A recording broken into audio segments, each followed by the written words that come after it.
आप सभी लोगों को नमस्कार। आजकल क्या ट्रेंड कर रहा है, हम आज इसी पर बात करेंगे। जिन लोगों की आवाज राष्ट्रीय न्यूज चैनलों पर नहीं सुनाई देती है, इनकी आवाज यूट्यूब पर सुनाई देती है। आप न्यूज चैनल खोलते हैं तो न्यूज चैनल पर जो है राष्ट्र सरकार की योजनाएं, सरकार की उपलब्धियां, सरकार की बातें और डिबेट भी होता है, तो उसमें जो है बड़ा ही कड़वाहट भरा डिबेट होता है। लेकिन देश के अंदर क्या चल रहा है, यह आवाज जब सुनना होता है तो हम यूट्यूब मोबाइल निकालते हैं, यूट्यूब खोल लेते हैं, यूट्यूब पर देखते हैं कि भाई इस पर क्या चल रहा है, ये क्या बोल रहे हैं, ये क्या बोल रहे हैं, ये क्या बोल रहे हैं, अयोध्या में क्या हो रहा है, देश में क्या हो रहा है, दिल्ली में क्या हो रहा है, मणिपुर में क्या हो रहा है, ये सब यूट्यूब पर दिखाई देता है। इस समय देश के अंदर खास तौर से तीन बातें बहुत तेजी के साथ ट्रेंड कर रही हैं। नंबर एक है 22 जनवरी को अयोध्या में राम मंदिर का प्राण प्रतिष्ठापन कार्यक्रम या समारोह मान लीजिए, इसे संपन्न होना है। देश की निगाहें 22 जनवरी को होने वाले इस कार्यक्रम में लगी हुई है। दूसरा है दिल्ली के जंतर मंतर पर सुप्रीम कोर्ट के कुछ वकील ईवीएम की कार्यप्रणाली पर सवाल उठा रहे हैं। इस पर भी देश की निगाहें लगी हुई हैं।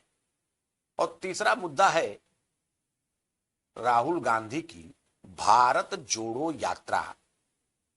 इस पर भी लोगों की निगाहें लगी हुई हैं, क्योंकि अब कुछ ही महीनों बाद 2024 का आगामी लोकसभा चुनाव संपन्न होने वाला है और इस चुनाव को ध्यान में रख करके ही ये तीनों मुद्दे ट्रेंड कर रहे हैं। परसों राहुल गांधी की भारत जोड़ो यात्रा मणिपुर से प्रारंभ हुई। राहुल गांधी जी एक बड़ी सी वोल्वो बस में सवार हैं। राहुल गांधी खिड़की से बाहर चेहरा निकालते हैं, हाथ हिलाते हैं। मणिपुर की जनता उमड़ करके उनका वेलकम कर रही है, उनका स्वागत कर रही है। सड़कों का यह नजारा है। राहुल गांधी भी गेट पर खड़े होकर हाथ हिला रहे हैं। जगह जगह बस रुक रही है, वहां उतर कर वह भीड़ में जा रहे हैं। भीड़ उनको गले से लगा रही है, उनको माला पहना रही है, उनसे अपेक्षा कर रही है, उनसे उम्मीद कर रही है। और वीडियो में यह भी दिखाई दे रहा है कि भीड़ में खड़ी महिलाएं उनसे कुछ बात भी कर रही हैं, जिसे राहुल गांधी जगह जगह रुक करके सुन रहे हैं, लोगों की बात को सुन रहे हैं। भीड़ में उतरकर भीड़ का हिस्सा राहुल गांधी बन जा रहे हैं। ऐसा करते हुए मणिपुर से निकली हुई कांग्रेस की भारत जोड़ो यात्रा इंफाल पहुंच जाती है। इंफाल जब पहुंचती है तो इंफाल का नजारा यह है कि इंफाल में ढेर सारी भीड़ वहां इकट्ठा है, मकानों की छतों पर भी। ये सोशल मीडिया पर, ये यूट्यूब के जो पत्रकार हैं उनके वीडियो से ये दिखाई दे रहा है, ये उनके वीडियो से ये आ रहा है। राष्ट्रीय न्यूज चैनलों पर ये खबरें किस तरह ट्रेंड कर रही, किस तरह दिखाई जा रही है, मैं नहीं देख रहा हूं। मैं देख रहा हूं कि उस पर उतनी खबरें नहीं है जितना कि यूट्यूब के चैनलों पर है। कि इंफाल पहुंचते हैं राहुल गांधी, उनका बसों पर जो है, मकानों पर बहुत सारा जो है पब्लिक ऊपर भी खड़ी है, नीचे भी खड़ी है, भीड़ खड़ी है। ये नजारा ऐसा राहुल गांधी का दिखाई दे रहा है। राहुल गांधी मणिपुर की यात्रा के बाद नागालैंड में प्रवेश करते हैं। नागालैंड में भी कुछ इसी तरह का दृश्य है। नागा लोग अपने पारंपरिक वस्त्रभूषा में, वहां के पुरुष, वहां की महिलाएं अपने पारंपरिक वस्त्रभूषा में राहुल गांधी का सड़कों पर वेलकम कर रहे हैं, स्वागत कर रहे हैं। और मणिपुर जैसा ही दृश्य नागालैंड की सड़कों पर भी दिखाई दे रहा है। यह है राहुल गांधी की भारत जोड़ो यात्रा का नजारा है। अभी छोटे से दो राज्य, पूर्वोत्तर भारत के इन दो राज्यों में प्रवेश करने का यह नजारा राहुल गांधी का है। अब सवाल उठता है कि 22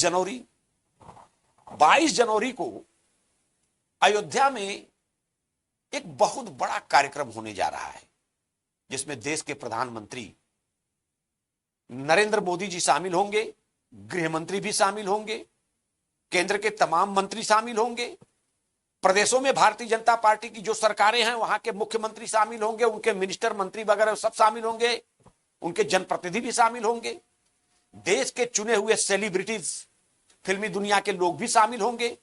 बुद्धिजीवी लेखक पत्रकार, ये भी इनके भी शामिल होने की उम्मीद है। पूंजीपति भी शामिल होंगे, ढेर सारे नाम है इसमें। खास तौर से देश के चुनिंदा लोग, छटे हुए लोग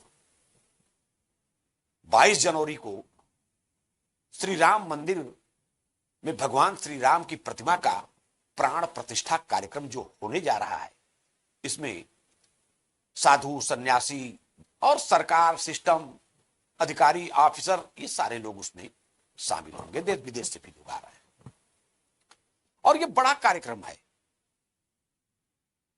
और इस बड़े कार्यक्रम को किस तरह से संपादित किया जाना है, इस पर भी देश की निगाहें लगी हुई हैं। असल में राम मंदिर, श्री राम जन्मभूमि आंदोलन, जिसकी शुरुआत आडवाणी जी ने शुरू की थी और यह देश का एक बड़ा आंदोलन बन गया था। और बड़ा आंदोलन बनने के बाद देश की आत्मा में एक पीड़ा थी कि अयोध्या में भगवान श्री राम का मंदिर बनना चाहिए। अब वह दिन निकट आ गया है, साकार हो रहा है। इसलिए जनमानस की निगाहें 22 तारीख को होने वाले इस विशालकाय, इस महान आयोजन पर लगी हुई है। यह एक मुद्दा ट्रेंड कर रहा है कि इस मुद्दे से देश का जनमानस कितना प्रभावित होना है। देश के प्रधानमंत्री नरेंद्र मोदी और सत्तारूढ़ दल भारतीय जनता पार्टी इसे आगामी लोकसभा चुनाव में किस तरह से इसे कैश कर पाएगी, यह भी मुद्दा बड़ा है, ये ट्रेंड कर रहा है। ईवीएम की बात जहां तक आती है, सुप्रीम कोर्ट के वकील भानु प्रताप सिंह और महमूद प्राचा, ये दोनों वकील और इनके साथ अन्य ढेर सारे वकील, ये जो जंतर मंतर पर धरना प्रदर्शन चल रहा है और इन्होंने जो ईवीएम मशीन में वोटिंग का जो डेमो दिखाया, इस डेमो पे ये बता रहे हैं कि हम वोट कहीं और डालते हैं और वोट कहीं और चला जाता है। बटन दबाने वाली मशीन के बगल में एक वीवीपैट मशीन रखी जाती है, जिसमें से पर्ची जो है, आप जहां वोट डालते हैं वो पर्ची कट करके नीचे की तरफ आती है, जिसमें एक पारदर्शी ग्लास लगा होता है। उस ग्लास में हम जिस पर बटन दबाते हैं, उस ग्लास के अंदर से जब पर्ची रन करके नीचे आती तो हम उसको देख सकते हैं कि जिस सिंबल पर हमने अंगुली रख करके बटन को दबाया था, क्या वो पर्ची सामने हमको दिखाई दे रही है। इनका कहना है कि जो पारदर्शी कभी ग्लास था जिसपे से पर्ची दिखाई देती थी, अब उस पर एक ब्लैक ग्लास लगा दिया गया है और उसके अंदर जब हम बटन दबाते हैं तो एक लाइट जलती है और 5-6 सेकंड 7 सेकंड की वो लाइट जलती है और बंद हो जाती है। इसी में कुछ खेल होता है। इसलिए ईवीएम की विश्वसनीयता पर सवाल खड़ा करने वाला यह डेमो दिखा करके भानु प्रताप सिंह अपने आंदोलन के दौरान सोशल मीडिया के पत्रकार उसे कवरेज कर रहे हैं, उनके कार्यक्रम को। वहां राष्ट्रीय मीडिया है कि नहीं है ये दिखाए, लेकिन सोशल मीडिया के पत्रकार कोई गिम्बल लिए हुए, कोई डीएसएलआर कैमरा लिया हुआ, कोई मोबाइल लिए हुए, इस तरह से इनके इस प्रोग्राम को कवरेज कर रहे हैं, जिसमें भानु प्रताप सिंह अपने मोबाइल का नंबर भी बोल बोल के बताते हैं कि मेरा नंबर फला फला फला फला फला है। देश में जहां कहीं भी मेरा यह वीडियो देखा जा रहा है, लोग इसे सुन रहे हैं। जो लोग ईवीएम की कार्यप्रणाली से असंतुष्ट हैं, वह लोग मुझसे इस नंबर पर कॉल करें, अपनी सहमति जताएं और मेरे इस आंदोलन में अपनी भागीदारी, अपनी भूमिका सुनिश्चित करें। तो ये एक मामला चल रहा है। कभी इसी जंतर मंतर पर और रामलीला मैदान में एक छोटा सा आंदोलन प्रारंभ हुआ था अन्ना हजारे के नेतृत्व में, और देखते ही देखते यह आंदोलन राष्ट्रव्यापी हो गया और राष्ट्रव्यापी बनाने में उसे राष्ट्रीय न्यूज चैनलों की बड़ी भूमिका थी। जंतर मंतर से होते हुए रामलीला मैदान तक अन्ना हजारे, अरविंद केजरीवाल और उनकी जो टीम थी, जब वह चलती है सड़क पर तो वही मीडिया, यही राष्ट्रीय मीडिया अपने कंधे पर कैमरा लेकर, अपने आंखों के सामने कैमरा लगा करके उनके साथ रनवे पर दौड़ते हुए इसे कवरेज करती थी। और देखते ही देखते दिल्ली का यह छोटा सा आंदोलन पूरे देश के अंदर फैल गया और आम आदमी पार्टी पूरे देश के लोगों के द्वारा जानी जाने लगी। जिसका नतीजा आप देख सकते हैं कि दिल्ली में आज अरविंद केजरीवाल आम आदमी पार्टी की सरकार है, जिसके मुख्यमंत्री अरविंद केजरीवाल बन गए, और पंजाब में भी आम आदमी पार्टी की सरकार बनी। ये राष्ट्रीय न्यूज चैनलों की भूमिका थी। कहीं ईवीएम का मामला जो अभी छोटे तौर पर चल रहा है, यह भी बड़ा हो जाए, इसके लिए सुप्रीम कोर्ट के ये दोनों वकील, कुछ वकील मिलकर के इस मुद्दे को उछाले हुए हैं। जबकि यह बात चुनाव लड़ते हैं विपक्ष के लोग, राजनीतिक दल, ये लोग राजनीतिक पार्टी है नहीं, राजनीतिक दलों का मुद्दा सुप्रीम कोर्ट के वकील लेके चल रहे हैं। अगर आप ईवीएम से वोटिंग नहीं चाहते हैं, आप बैलेट पेपर से वोटिंग चाहते हैं, तो इस पर विपक्षी दलों को, जो इंडिया गठबंधन का हिस्सा हैं, यह मांग तो उनको उठानी चाहिए थी, वो नहीं उठा रहे हैं। लिहाजा इस मामले को लेकर के सुप्रीम कोर्ट के ये दोनों वकील आज इस मामले को लेकर के ट्रेंड कर रहे हैं। तो ये तीन मुद्दे खास तौर से सोशल मीडिया पर ट्रेंड कर रहे हैं, यूट्यूब की दुनिया में ट्रेंड कर रहे हैं, और नित नए नए मुद्दों पर इन्हीं में से कोई कह रहा है कि शंकराचार्य जी नाराज हो गए, कोई कह रहा है चंपत राय ऐसे बोल दिए।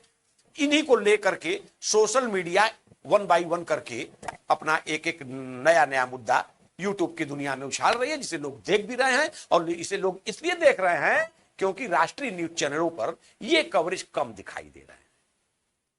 अभी राहुल गांधी की भारत जोड़ो यात्रा मणिपुर और नागालैंड से होकर के निकल रही है। इसे कुल 15 राज्यों तक जाना है, और कुल इनकी यात्रा का एक लगभग अनुमान है कि 6,700 किलोमीटर की कुल इनकी यात्रा संपन्न होनी है।